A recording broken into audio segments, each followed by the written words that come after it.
अगर आपके मन में ये सवाल है कि पीपीएफ में आप इन्वेस्ट करते हैं और पीपीएफ के इन्वेस्टमेंट की जगह अगर आप म्यूचुअल फंड में करते या आप इसी पैसे को अगर स्टॉक मार्केट में करते हैं तो क्या फ़र्क पड़ता आपके जीवन में, इस वीडियो में हम कवर करने वाले हैं। थोड़ी सी वीडियो लंबी हो सकती है तो वीडियो को सेव कर लीजिए, वीडियो को लाइक कर दीजिएगा और चैनल को सब्सक्राइब करना बिल्कुल मत भूलिएगा ताकि आपके पास आती रहे अच्छी information. Hi, I am Viplav Majumdar, I am CFP certified financial planner. मैंने 200 से ज़्यादा सीएफपीज बनाए, 15,000 प्लस फैमिलीज़ की पिछले 17 सालों में हेल्प की और फाइनली ये पाया कि plan your world training academy मुझे बनाना चाहिए एज ए स्टार्टअप, ताकि लोग अपनी फाइनेंशियल प्लानिंग खुद कर सकें, क्योंकि उनके लिए फाइनेंशियल प्लानिंग कोई नहीं करेगा। अगर आपके पास 5 करोड़ से नीचे का पोर्टफोलियो है या 3 करोड़ से भी नीचे का पोर्टफोलियो है तो नो वन इज़ इंटरेस्टेड। जो इंटरेस्टेड होंगे वो सिर्फ एजेंट्स होंगे। सो आपको ही अपनी चीज़ें करनी पड़ेंगी, आपको ही अपना पैसा मैनेज करना सीखना पड़ेगा। और आप कैसे हमारे साथ सीख सकते हैं ये मैं वीडियो के अंत में आपके साथ शेयर करूंगा। सो पीपीएफ, म्यूचुअल फंड और स्टॉक मार्केट, इन तीनों को अगर एक साथ में देखते हैं, कंपेयर करते हैं तो क्या है आपके लिए इसका मतलब। सबसे पहले अगर मैं पीपीएफ के इन्वेस्टमेंट की आपकी बात करूं, आपका ऑब्जेक्टिव यहाँ पे क्या आता है, आपका जो मकसद है वो मकसद क्या बनता है पीपीएफ के लिए। आपके मकसद क्या हैं? तो मेनली आपके पास में जो मकसद होते हैं, पहला मकसद आपके पास में होता है कि आपको आपकी भाषा में एक सेफ गारंटीड रिटर्न मिल जाए, रिटर्न मिले, प्लस आपके पास हो जाए टैक्स सेविंग। हम कोई भी कंपैरिजन करें तो मकसद के हिसाब से ही कर पाएं और हमारे पास लंबे समय में एक वेल्थ बन जाए जो कि मेरे जीवन में काम आए, बच्चों के काम आए। अल्टीमेटली 15-16 साल का इन्वेस्टमेंट होता है और पीपीएफ में आप जब तक चाहें तब तक इसको कंटिन्यू कर सकते हैं एक्सटेंड करके। कैसे ये चीज़ें पूरी हो सकती हैं या म्यूचुअल फंड में जाने से क्या फ़र्क पड़ेगा, आइए डिटेल में डिस्कस करते हैं इसको। हम ऑब्जेक्टिव वाइज चलेंगे। यहाँ पे पहला क्वेश्चन हमारे लिए ये बनता है कि पीपीएफ से जब हम वेल्थ की बात करते हैं, क्योंकि टैक्स सेविंग को हम डिस्कस कर लेंगे, हम सेफ्टी को डिस्कस कर लेंगे। सेफ्टी के लिए मुझे डिस्कस करना ज़रूरी है कि वेल्थ कैसे बनती है। पहले वेल्थ का जो डेफिनेशन आपके मन में है और हमारे मन में है, दोनों को एक कर लेते हैं ताकि हमारे आगे की वीडियो के लिए अंडरस्टैंडिंग में आसानी हो सके। देखिए, जब मैं वेल्थ की बात करता हूं तो वेल्थ का मतलब बहुत सिंपल है कि आपको परचेजिंग पावर बढ़ाने की ज़रूरत पड़ती है और इसीलिए आपने पढ़ाई की है और इससे आप झुठला नहीं सकते इस सत्य को। आपने पढ़ाई क्यों की? अगर मान लीजिए हमारे यहाँ पे भी दादा परदादाओं पुरखों की ज़मीनें और पुरखों के सारी संपत्तियाँ होती, रेगुलर इनकम के सोर्सेज होते, तो शायद आप भी कहते कि 35 की उम्र तक तो मैं लाइफ को एक्सप्लोर करूंगा, या बहुत बड़े बड़े लोगों की तरह आप बोल सकते थे कि 40, 45, 50 की उम्र तक भी हम लाइफ को एक्सप्लोर ही करते हैं क्योंकि रोज़मर्रा के पैसों के लिए प्रॉब्लम नहीं है। लेकिन वेल्थ क्या है फिर? हमने परचेजिंग पावर बढ़ाने के लिए ही पढ़ाई की ताकि हम एक अच्छी चीज़ें कर सकें, पैसा कमा सकें, खूब सारा पैसा कमाएं। पैसा आपके पास आता है तो आपको लगता है वेल्थ होती है और उस वेल्थ से हम चीज़ें कर पाएंगे। वाकई सच है, करियर से आपकी वेल्थ बनेगी। बट एक पॉइंट आता है जब हम इन्वेस्ट करते हैं उसी पैसे को तो 99% मिडिल क्लास मेक्स लॉस। क्यों? हमें यह पता है कि हमें सेफ चलना है। फ्रेंड्स, दो तरह की सेफ्टी होती है। एक सेफ्टी हम लोग आम भाषा में कहते हैं गोली की तरह उसको पकड़ा देना या टॉफी की तरह पकड़ा देना, और फॉल्स सेफ्टी है वो। अगर हम आपसे बोलें कि परचेजिंग पावर क्या चीज़ है, अगर हमारे पास में ये 100 का नोट है, ये आज हम बात कर रहे हैं 2024 में, इसकी एक वैल्यू है और सन 1975 में इसकी एक वैल्यू थी। क्या दोनों चीज़ें सेम है? रुपए का नोट तो सेम है, 100 रुपये अंकित है, इसके ऊपर लिखा भी है कि गवर्नर जो है वो प्रॉमिस करते हैं पैसा देने की। बट द पॉइंट इज, क्या ये उतना ही चीज़ खरीद पाएगा? सन 75 में देशी घी का रेट क्या था, सन 75 में घर के किराए क्या होते थे, तनख्वाहें क्या होती थी और आज कितनी होती है? सन 75 में किसी ने कमेंट किया मुझे कि उनकी 300 रुपये की सैलरी थी। आप सोच के देखिए, महीने का 300 रुपये की सैलरी और यहाँ 100 रुपये शायद एक दिन में खर्च भी करने के लिए कम पड़ जाए। Money has its own purchasing power.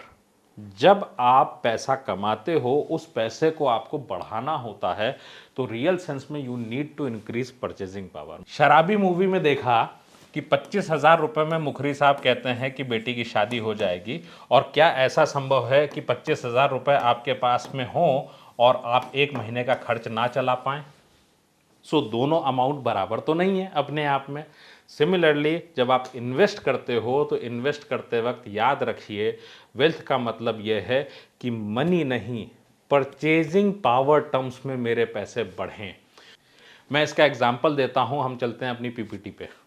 जाने अनजाने हम चाहते हैं कि हमारी परचेजिंग पावर बढ़े, हमारी हैसियत बढ़े, हम सोसाइटी में ज़्यादा सामान खरीद पाएँ, गाड़ी अपनी बड़ी कर पाएँ, अपना घर बड़ा कर पाएँ, बैंक बैलेंस एक्चुअल सेंस में ज़्यादा हो।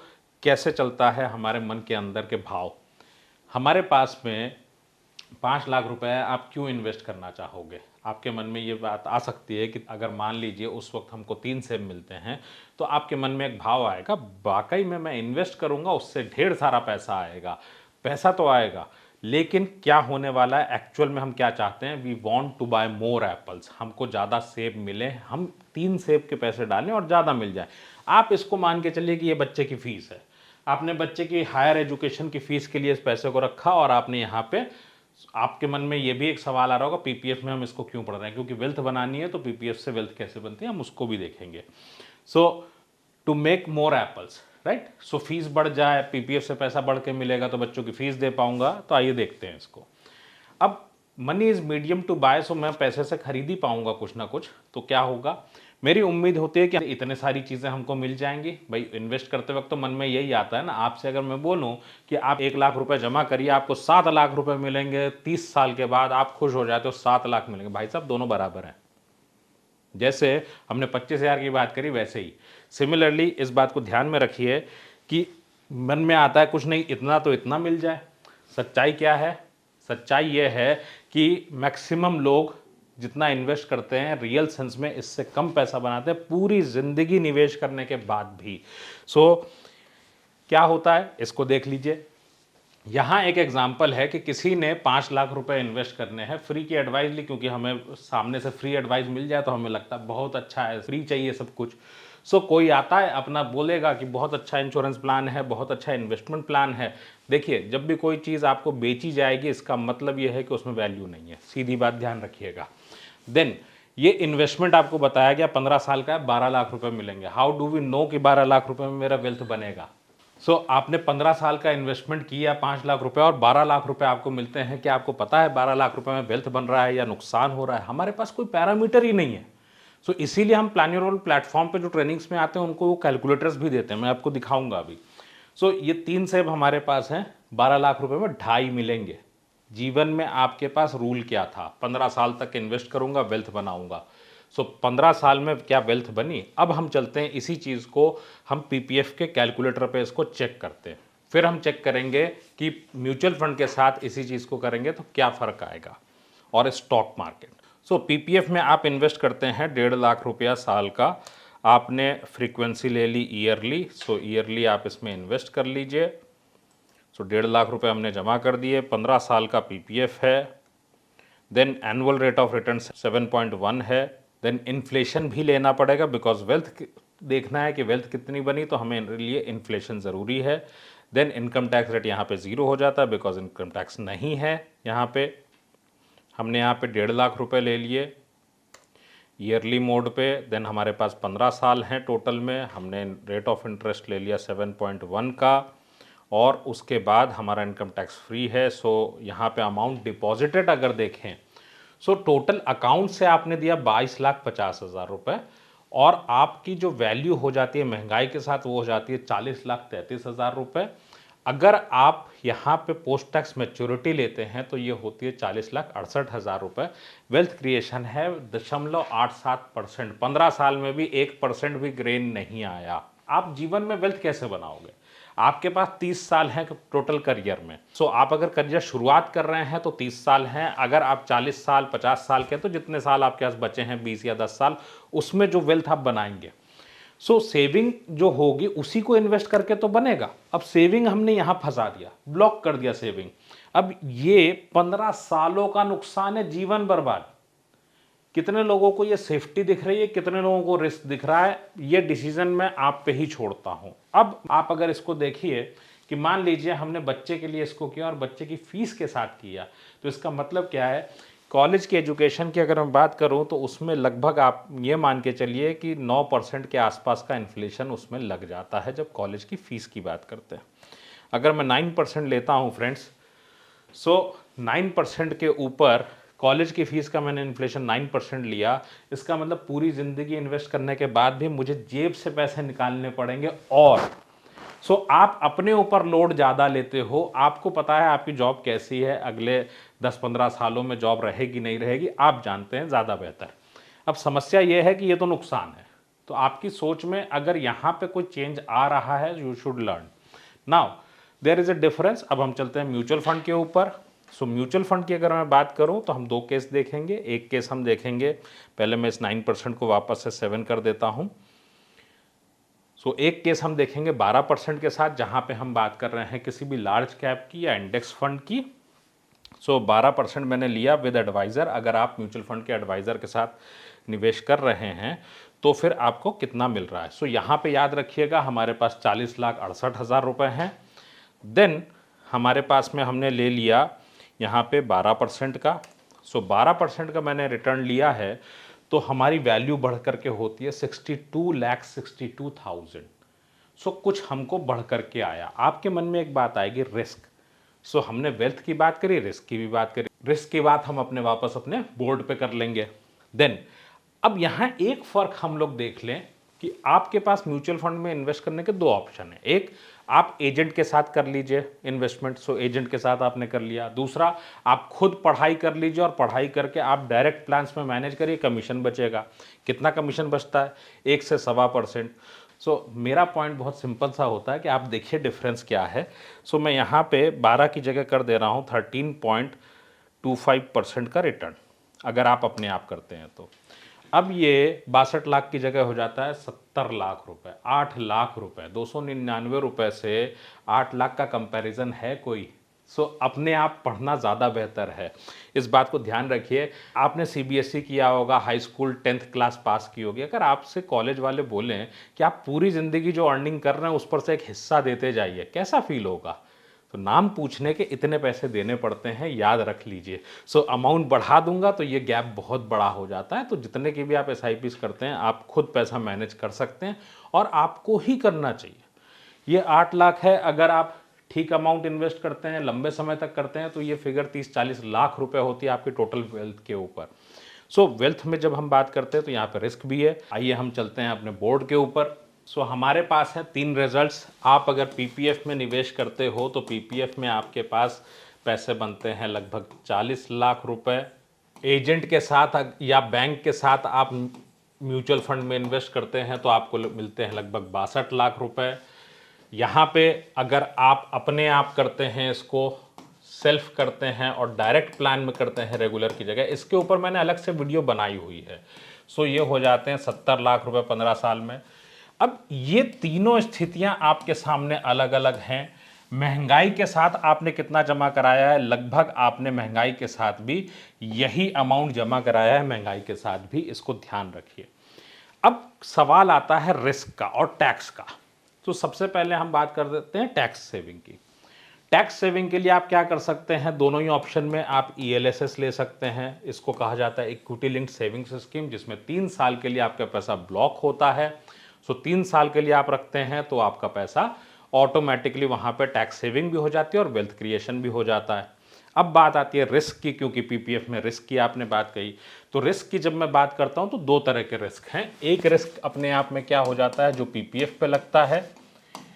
PPF का रिस्क हमारे सामने क्या है कि वेल्थ नहीं बनती, वेल्थ नहीं बनती। MF की बात करूं तो वेल्थ बनती है, बट आपको वॉलेटिलिटी होती है। देखिए रिस्क को हम वॉलेटिलिटी में अगर देखें, PPF आपका इस तरीके का रिटर्न दे रहा है ओवरऑल, वेल्थ तो नहीं बना के दे रहा है, महंगाई के साथ जा रहा। म्यूचुअल फंड की बात करूं तो कुछ इस तरीके का हो सकता है, राइट। सो वॉलेटिलिटी, उतार चढ़ाव अपने आप में होता है जब म्यूचुअल फंड की बात करें। इसको हैंडल कैसे करना है, इसको हैंडल करने का तरीका क्या है, इसके लिए जितने लंबे समय का आप निवेश करेंगे उतना आपके लिए बेहतर होगा। सो अगर आपका पैसा 5 साल से कम का है तो you should not invest in mutual funds. अब जब मैं 15 साल की बात कर रहा हूं तो बाय डिफॉल्ट ये मान के चलें कि आपको लगभग 12% का रिटर्न आ जाएगा। और अगर आप अपना पैसा खुद मैनेज करना सीख लेते हैं तो आप हर साल, हर क्वार्टर में अपने पैसे का हिसाब लेके बैठते हैं। क्योंकि अल्टीमेटली देखिए, जो लोग ये बोलते हैं ना कि मेरे पास टाइम नहीं होता, उनको भी 60 पे रिटायर होकर घर ही जाना होता है, कंपनी में नहीं रहते वो। सो अल्टीमेटली पैसे का हिसाब उनको रखना पड़ता है और पैसे से ही जीवन बनता है। सो अगर मैं बोलूं कि मेरे पास समय नहीं है या ये काम मैं नहीं करना चाहता, ठीक है, 50% वेल्थ की कीमत है। आपने देखा एक हिस्से पे पीपीएफ की हो, अगर आप एजेंट के जरिए इन्वेस्ट करते हैं तो कितना नुकसान होता है, 8 लाख का। जीवन में अगर 30-40 लाख रुपए बचाने हैं, एक्स्ट्रा चाहिए रिटायरमेंट पे, तो वो आप ही कर सकते हैं, कोई दूसरा नहीं कर सकता, इसके लिए पढ़ना पड़ेगा। सो एक सिचुएशन आती है रिव्यू की। जब आप रिव्यू करते हैं अपने फंड्स को रेगुलरली तो आपको पता है कि पैसा कब निकालना है और कब आपको इसमें बने रहना है। सो अगर 12वें साल में आपको लगता है कि आपके फंड्स काफी रिटर्न दे चुके हैं, ऑलरेडी 70 लाख से ऊपर है, विड्रॉ कर सकते हैं आप। अगर आपको 15वें साल में मान लीजिए आपने नहीं निकाला और 15वें साल पे भी 70 की जगह 50 लाख दिख रहा है, आप वेट कर लीजिए। सो जैसे जैसे टेन्योर है वैसे आपको, अगर आप रुकते हैं तो आपको ज्यादा रिटर्न मिलेगा। ये बात अपने आप में तय है। इतिहास दिखाता है कि जिन्होंने भी लंबे समय के लिए इन्वेस्टमेंट किया उनको रिटर्न मिले हैं और ज्यादा रिटर्न मिले हैं शेयर मार्केट से। अब हम कंपेयर करते हैं एक और खूबी की जो पीपीएफ में है। पीपीएफ में खूबी क्या है, कोई भी सरकार इस पैसे को ले नहीं सकती इनकम टैक्स की रिकवरी के अलावा। ये फीचर किसी और प्रोडक्ट में इंडिया में नहीं है। सो आपका अगर जॉब प्रोफाइल इस तरह का है कि आपका मकसद सिर्फ ये वाला है तो फिर आप इसमें कर सकते हैं, अदरवाइज वेल्थ बनाने के लिए म्यूचुअल फंड बेटर है। अब हमारे तीसरा कंपैरिजन आता है mutual fund versus stock market. बहुत सारे लोग आज की डेट में बोलते हैं कि मैं खुद रिटर्न बना लेता हूं, मैं स्टॉक्स में खरीदता हूं, क्योंकि इतने सारे ऐड आते हैं ना, लगातार ऐड देखते हैं आप, अच्छे अच्छे ऐड, लोगों ने पैसे बना लिए तो हमें लगता है। लेकिन सेबी का क्या कहना है? सेबी जो मार्केट रेगुलेटर वो कहती है कि 100 में से 90 लोग नुकसान करते हैं, 10 लोग बच गए। इसमें से भी 2 लोग हैं जो प्रॉफिट बनाते हैं। अगर आप ऐसे देखिए कि म्यूचुअल फंड में आपने एक फंड मैनेजर को लगा रखा है काम पे, और फंड मैनेजर जब बेहतर काम कर रहे हैं तो इनको दे दीजिए। सो स्टॉक मार्केट में आपको तभी इन्वेस्ट करना चाहिए अगर आप खुद फंड मैनेजर से लगातार ईयर ऑन ईयर हर साल ज्यादा रिटर्न बना पा रहे हैं, देन आप स्टॉक मार्केट में जाइए लगातार अपने पैसे को लेके। Otherwise mutual funds are the best source for your wealth creation. ये तो था हमारा कंपैरिजन इन तीनों का आपस में। अगर आपको लगता है कि वाकई आपके जीवन में वेल्थ बहुत इंपॉर्टेंट है और आपको नुकसान हो चुका है, या आप सेविंग करते हैं और आपको वाकई अपने पैसे से वेल्थ बनाना है, बहुत सारे लोग ये बोलते हैं कि उन्होंने अलग अलग इन्वेस्टमेंट्स किया हुआ है, तो वो कैसे पहचाने, तो मैं उसको भी कवर करता हूं। म्यूचुअल फंड के रेगुलर प्लान से डायरेक्ट में कैसे जाएं उसको भी हम लोग कवर करते हैं। 5 से 7 साल में आप कैसे रिटायर हो सकते हैं या फाइनेंशियली फ्री हो सकते हैं, क्योंकि जॉब डिपेंडेबल नहीं है आज की डेट में आफ्टर द एज ऑफ 45। तो उसके क्या रूल्स हैं और फाइनेंशियल प्लानिंग आपको किस तरीके से अमीर बना सकती है, क्योंकि पूरी जीवन आप अगर 15-20 साल गंवा चुके हैं तो यू नो दिस। अगर आपने किसी एडवाइजर या बैंकर से सलाह ली है तो आपको पता है कि दे डोंट नो एनीथिंग, वो आपको सिर्फ प्लान बेचते हैं। अब मुद्दा ये आता है कि अगर आपको वेल्दी बनना है तो you need to acquire some habits, आपको अपनी हैबिट्स बदलनी पड़ेंगी। लिंक्स डिस्क्रिप्शन में है। इस वीडियो को ज़्यादा से ज़्यादा लोगों को शेयर करिएगा ताकि वो भी अपनी वेल्थ बना सकें, पीपीएफ और म्यूचुअल फंड का और स्टॉक मार्केट का डिफरेंस को समझ सकें।